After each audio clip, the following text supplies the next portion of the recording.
1953年，越剧舞台上那一对飞舞着的彩蝶幻化成了感人至深的银幕形象。新中国第一部国产彩色艺术片《梁山伯与祝英台》问世。1956年，浙江昆苏剧团的《十五贯》在北京演出后也引起轰动。在百花齐放、百家争鸣的历史时期，越剧的又一出经典剧目《红楼梦》横空出世。诗情画意的江南戏文与旷古奇绝的古典小说之间，就这样结下了不解之缘。而之后的岁月里，成功与辉煌，艰难与困境，越剧也都在默默地经历。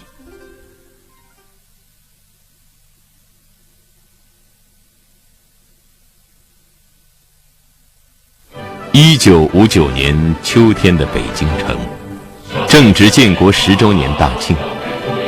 上海越剧院2团排演的《红楼梦》作为献礼剧目登上了首都的舞台。老戏新编，这出由徐晋编剧、徐玉兰、王文娟主演的《红楼梦》，于1958年2月在上海首演时，就曾连演54场，场场爆满。国庆10周年的进京演出，《红楼梦》再次引起轰动。周恩来总理也来到剧场看戏，并接见了编剧及主要演员。《红楼梦》在北京演出期间，中宣部副部长周扬宴请文艺界人士，饰演贾宝玉的徐玉兰也在其中。这一天的宴会上，时任文化部副部长的夏衍迟到了。夏公怎么还不来，是吧？那么结果我们还没一直等给他夏公来了，大家说夏公你来迟了，罚酒3杯什么什么。那么夏公以后，我今天不是迟到，我是堵起来。他说没办法，人家都要问我拿票，要拿。他这次来演出2月最红，一个是红仙女的广东越剧，一个上海越剧。《红楼梦》在京城一票难求，京剧大师梅兰芳也对来自南方的越剧产生了浓厚的兴趣。1959年，梅兰芳为国庆10周年排演了《穆桂英挂帅》，这是他一生中最后一出新戏。而同样作为献礼剧目，《红楼梦》的精彩也让梅兰芳眼前一亮。梅先生讲了，他说你们越剧都是女孩儿隆庆出来的，很朴素很朴热，所以你们演出的戏很认真。他说《红楼梦》确实不错。那么沈丽次插话了，他说是啊，我是找导演，我看谁的戏不掉脸，今天怎么看《红楼梦》我都掉眼泪。他说1959年的中国戏曲舞台正是百花齐放、百家争鸣的世界。3年前昆曲15贯演出大获成功，一出戏救活了一个剧种，也成就了一座旧戏新编的里程碑。而对于越剧来说，一批经过整理改编的优秀传统剧目，如《梁山伯与祝英台》《白蛇传》《西厢记》，早已经在全国各地流行开来。自1956年底到1958年春，作为越剧创作的大本营，上海的越剧舞台更是好戏迭出。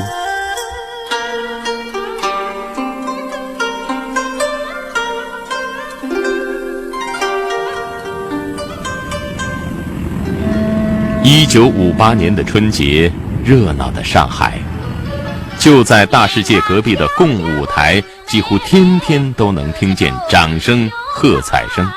一出戏从2月18日一直演到3月31日，连演54场，观众达86343人次。这出戏就是由徐晋编剧、徐玉兰、王文娟主演的《红楼梦》。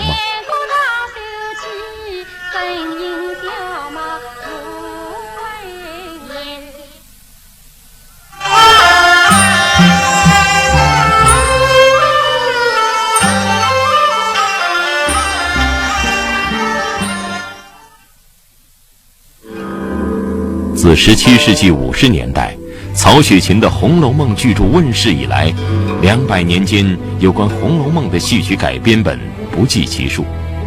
现在所知道的，最早被搬上戏曲舞台的红楼戏，应该是昆曲《葬花》，作于嘉庆元年。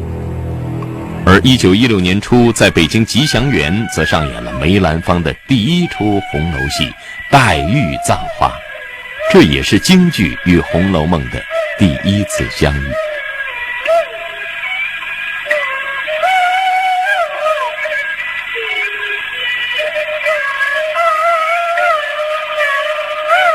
对于京剧来说，红楼戏旦角多，戏班的各行当难支配，演起戏来容易场子冷清，所以京剧界的老一辈从来没人正式演过红楼戏。而年轻的粤剧则有着自身的优势。上个世纪的30、40年代，女子粤剧已经深入人心，演绎大观园里的宝玉、黛玉自然是得心应手。我们今天还可以听到早期录制的唱片中那几段朗朗上口的旋律，都来自粤剧的红楼戏。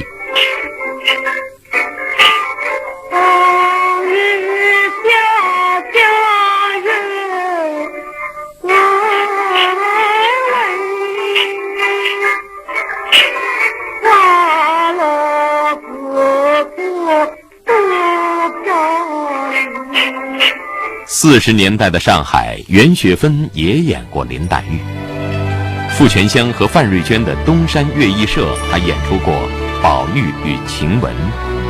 只不过那个年代的红楼戏初登舞台还不成熟，但即便如此，忠实的粤剧观众还是可以通过几出戏文去认识曹雪芹笔下的那些艺术形象。《红楼梦》我是看了不少的，那个时候在通商戏院，通商戏院就是在泥人桥那里。我老师也是演过《红楼梦》的，跟芝兰芳。我想林黛玉父爱父母，自己有过老的，人生感叹，好比那可怜人也。听我妈妈也在讲啊，一个人比较一直要生病了咯，要哭了咯，爱哭了什么的啦，都是觉得你这个小孩了，这么像林黛玉一样。那时的王文娟只是一个刚离开家乡来到上海跟随表姐学艺的圣县女孩，在学了2年小生之后改戏花旦。她一定没有想到10年之后，她饰演的林黛玉成为了戏曲舞台上的经典。而年长一些的徐玉兰在1947年底已经成立了自己的剧团玉兰剧团。18年的下半年，我们就到明星戏院。明星戏院那个时候呢，我们就要培养一个青年花旦，那么我们把王文娟请过来到我们玉兰剧团。所以王文娟呢是18年的下半年带我合作到现在。从此这一对舞台姐妹合作演出了许多经典剧目。1952年还一同前往朝鲜战场慰问演出。他们是越剧时空里18相送的梁山伯与祝英台，情投意合的张生与英英，彼此爱慕的书生和李鱼精。直到1958年，他们又成为了永恒的贾宝玉和林黛玉。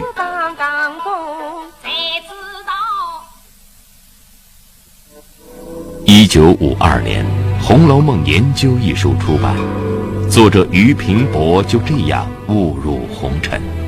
原本停留在学术层面上的论战，变成了全国大批判，《红楼梦》成为热点，越剧舞台上的红楼戏多了起来。芳华越剧团的宝玉与黛玉也曾轰动一时，编剧是冯允庄。1955年，因为受胡风案牵连，剧目也受到影响，尹桂芳主演的《宝玉与黛玉》就此淹没。而就在同一年，冯允庄的好友张爱玲带着最心爱的《红楼梦》离开香港去往美国。谁又能说尽《红楼梦》的真谛呢？上海越剧院年轻的编剧35岁的徐进并没有这样的野心，他只是想写一出好戏，一出能够打动人的戏。也许最适合越剧表现的就是宝玉和黛玉的爱情。围绕着宝玉黛玉的爱情戏，徐进从原著的400多人中选出了17个剧中人，说白充分运用原著文字，唱词创作更是才思飞扬，再加上葬花、焚稿、哭灵等情节的设置，造就了一代经典剧目越剧《红楼梦》。徐玉兰、王文娟等一批演员就这样邂逅了他们艺术生命中最光彩夺目的角色。当然我们那个徐悲玉剧场嘛，他是演《红楼梦》加宝莲灵丹鸟原剧看10遍，10遍，当时10遍哪能看？我那5年刚刚有个机会，一团刚刚到苏联，到德国，那我2团接过去演西厢记。那么当时我们北京出发到莫斯科9天就演，到德国半个月了，在火车上。那么帮我一个机会，我原剧3路原剧大起，通读了3遍。我演领的就是立下军令状的啦。当时我们领导了宜宾同志，他跟徐静问我，王文娟，你演领的女演得好吗？我演不好，看我的头。因为我这个一出戏是比较主要的配角，搿辰光年纪还轻了，22岁，57年嘛。这2个老师搭档是吧？心要跳，人要发抖的，都得紧张的。这个辰光呢，王文娟老师，伊有一句闲话对我启发相当大。伊讲：“哎呀，搿能样子看起来是阿拉台下头就要培养姐妹感情了。” 1958年亮相的越剧《红楼梦》，首度将整个《红楼梦》的故事完整地呈现于戏剧舞台，既忠实于原著，又发挥了戏曲的优势，成为那一时期越剧革新的标志。上海、北京、全国各地，甚至是越南、朝鲜的观众，看过越剧《红楼梦》的人，都被舞台上的万种风情所深深打动，也为宝黛的爱情悲剧唏嘘不已。而演员们也在数百场的演出中不断打磨着自己的角色。人家只有13岁，家宝玉14岁，大不大小不小，这样一个小孩，一个时代的人我也没看见了。就看我小的时候，大地主家里的孩子，父母搭他祭祖也好，八万也好什么的，他戴了小戴子帽子，穿了长衫马褂，是吧？出来也是彬彬有礼的。老早一本拿到剧本嘛，总归好像顶好就是讲，我有多少创意哦，创举多不多？首先从各方面，者我哪能样子个服装要扎得又漂亮。那么当初辰光拍《红楼梦》，以自救才开始的，我哪能要使我这个绿叶也好，我非得也好，我这个绿叶要演得过眼。我们每次演出都讲评的呢。演下来以后都集中到台上，今天是哪一点不好，节奏哪一点松，都要检查的。我们搭了《红楼梦》到南京、武汉、广州啊、长沙啊这一带去演出，当时大跃进嘛，一面练钢铁，一面演出。伴随着《红楼梦》的成功和越剧影响力的逐步扩大，越剧团在全国范围内的布局调整工作也紧锣密鼓地进行着。主水招的云华越剧团早在1954年就落户南京，而1959年的1月，尹桂芳也带着芳华越剧团的同志们踏上列车向福建而去。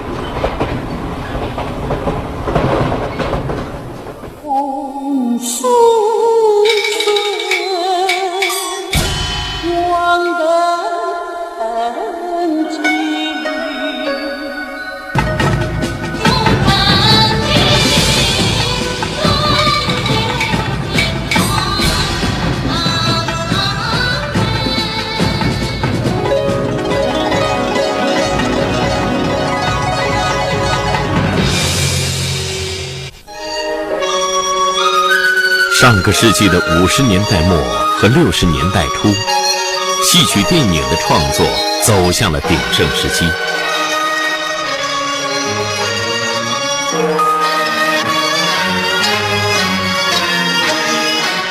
1962年，上海海燕电影制片厂把粤剧《红楼梦》搬上了银幕。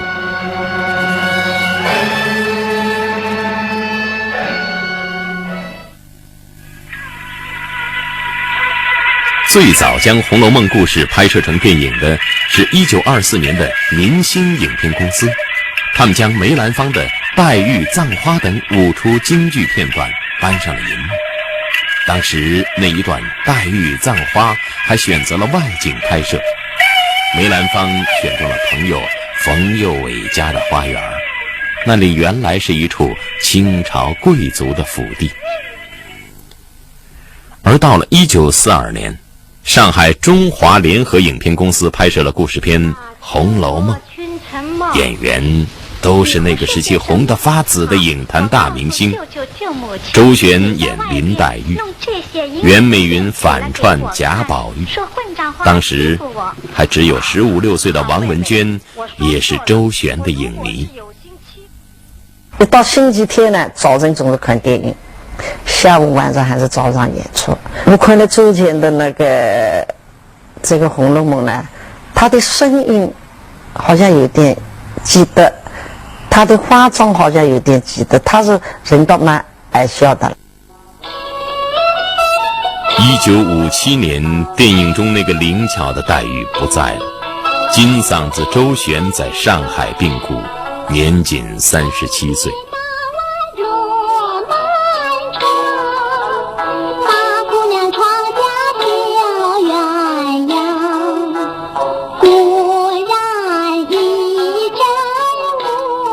上个世纪50年代末、60年代初这段时期，已经有不少粤剧精品剧目被拍摄成电影。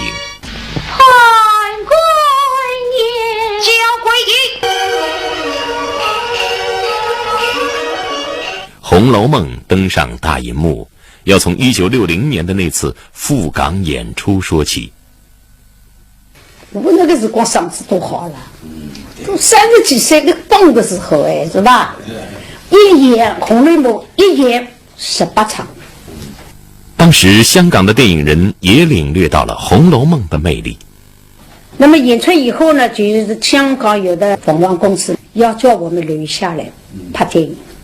那个时候老导演是朱兆麟呢。那是我的老师朱石林朱先生呢，他是香港凤凰影业公司的艺委会的，可能他看中了这个戏，留在香港那么长的时间来拍一部戏呢，有许多具体困难。后来怎么想呢？就决定由上海跟香港合拍。财力、物力、成力都是我们的。那么教他们拿什么，就是拿胶卷、五彩，就是德国的医生买胶卷。所以《红楼梦》的色彩特别好看，就是这个胶卷他们打的。戏曲电影是中国独有的电影品种，而粤剧电影也创造了中国电影100年史上的好几个第一。1962年，为了拍摄《红楼梦》，上海海燕电影制片厂耗资100万，而在当时，一个普通工人的月工资大概是20元。当时是海燕厂的最大的摄影棚，他们没拍过电影，新的就给我们拍红楼梦。没有在外边什么苏州啊、扬州、杭州没拍过，都是搭的，都是3夹板木条子搭的。那水也是摄影棚里头挖一个坑，上面围起来，放自来水，再搁点颜料，变成绿的了。怡红院的主力边仿的这种古董啊，都是国铺里借出来的，不是假的。如此巨大的投入，压力是可想而知的。戏曲舞台上的《红楼梦》能否再次成为银幕上的经典呢？我没拿它当戏曲片拍，我是故事片加唱。秦帆导演也是确实费了很大很大的精力啊！我是戏曲演员，在舞台上做懂官的，你不动嘛，观众看不出你什么呢？那个镜头一上来，一面走到了太多了，再来，一年后来就是推得太多也要来，水性一发到外边去了也要来，对吧？从来蛮多的。我拍1年呢，因为拍电影难度很高的呀，因为我们都是我同杜妈咪最还刚刚拍过一只追鱼了，题材不一样，他还是比较深色的东西比较多。对，那你《红楼梦》里既要保留舞台上的精华，又要电影化。在拍摄《红楼梦》时，徐玉兰已经40岁了，但她还是成功地塑造了贾宝玉热情率直的封建逆子形象。学了大姐的，她完全靠表演，她有激情。他的电影在我们表演上更提高一步，因为他内涵的东西更要你表达出来。一个脸要放大多少倍呢？是不是啊？他下来讲是不得了的。他领导人好像比较胖了一点。那我很早的时候吃饭的时候就吃一个饼，漫长时间的，一下子减不下来的呀，是吧？他这个黛玉焚稿最后这个死去的时候呢，他那衣服里边还有衬衣，因为衬衣衬呢，这个身体就大了。把这取消以后呢，那样的话呢，那个骨架全出来了，更像一个病态的林黛玉。那一年，王文娟细腻地刻画了影片中孤高傲世、多愁善感的林黛玉，但在现实生活中，她也已经34岁了，正在和著名的电影演员孙道临谈恋爱。在拍《红楼梦》的时候准备结婚的。他说他想到请假，问什么事儿？他说跟道临要结婚蜜月旅行。那个导演请完了，他说：“哎，你们不准结婚啊，要等分稿拍好以后你们再结婚啊！”我总考虑你要是先去度蜜州蜜月，挺高兴的，回来一下你又翻回来，再投入这个林黛玉这样一个精神世界或者是一个状态啊，有困难。他也很好，同意。等戏全部拍好，我们结婚。结婚以后，有的在那布镜头，他们都要讨糖吃。那个时候糖比较难买呀，好的糖，我买那种纸头包的硬糖。他们说：“哎呦，这个摄影师讲，林黛玉发的糖那么蹩脚。”在原来的舞台剧本基础上，电影《红楼梦》做了一些修改，增加了几场戏。20出头的曹银娣刚从戏校毕业，幸运地得到了一个角色。她扮演的奇观虽然只有5句唱词，但俊美的扮相却让人们记住了她。戏虽然很少，但是好像大家影响还是蛮深的，是吧？本来是这个角色呢，他准备真的骑马的，那个跟贾宝玉离开以后呢，就骑上马就一路风尘的去了。后来马没借到，自己步行走了。那时候我对影视真的没什么知识，但是我也不紧张。拍完《红楼梦》，曹银娣又出演了谢晋导演的舞台解密，饰演女主角邢月红。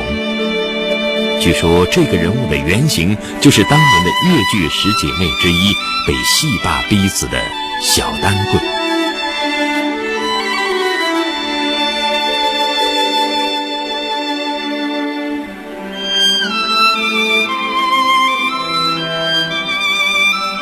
1962年，《红楼梦》正式封禁，但当时的政治环境已经不允许这样的靡靡之音出现在电影院里。谁也没有想到，红楼一梦竟然就是那么长的一段时间。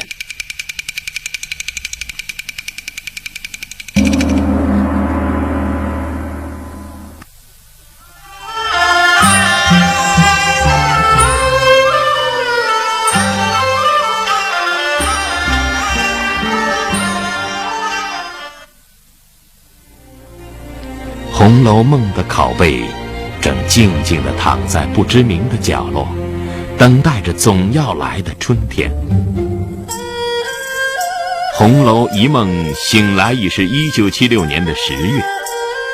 1978年，《红楼梦》重新开始了在国内的放映。据统计，它在中国内地的观众人数就达12亿人次。仅浙江省的不完全统计，自1978至1988年底，近10年时间里，《红楼梦》共上映了18万多场，观众达1亿6千万人次。文革以放这个上海36家电影院起放的，这个马路上这人塞着呀，也没人啊。83年到香港去参加香港国际电影节，我是带了《阿 Q 正传》去的。我一下飞机，他们记者什么一见到啊，马上就谈到《红楼梦》，他知道神范就係《紅樓夢》導演啊。动物戏院，女儿也一起去看的，他们做这样的声音蛮多的，一面在回忆，一面在欣赏，一面在看，反正是啊。堪称经典的粤剧《红楼梦》，并没有为岁月的烟尘所掩盖，在10数年的等待之后，重新焕发出亮丽的光彩。电影在全国范围内的放映，使得徐玉兰、王文娟在千百万观众心目中俨然就是贾宝玉、林黛玉的化身，而那些饱含深情的唱段马上就传遍了大街小巷。粤剧在新时期再度迈开了走向全国的步伐。80年代以来，跨入粤剧艺术殿堂的青年粤剧演员几乎都看过《红楼梦》。那个时候我已经是上海粤剧院学馆的一名学员，《红楼梦》看的我们很多同学都哭了，因为这是我们第一次接触到粤剧的传统戏剧、传统作品。啊，粤剧原来那么美，那么好听。我小时候就是看电影《红楼梦》以后，我爱上粤剧的，也爱上这个林黛玉的，看了7、8遍还不止。等于说我们那时候的那个广播喇叭里面是整天在放的，我能把它全本的，就是所有的角色的人物全部都给背下来了。当时第一个看的就是《红楼梦》，就是比方说贾宝玉啊，特别是《红楼梦》里那个奇观，就是那个戏子，就是特别吸引我。我就觉得，哎呀，一个女孩子怎么可以这么漂亮啊！在今天的粤剧舞台上，《红楼梦》依然是一出久演不衰的经典剧目，而一代又一代的粤剧演员也在演绎着他们心目中的宝玉、黛玉，如同大观园里的繁花似锦。粤剧在红楼一梦后迎来的是更为美好的日子。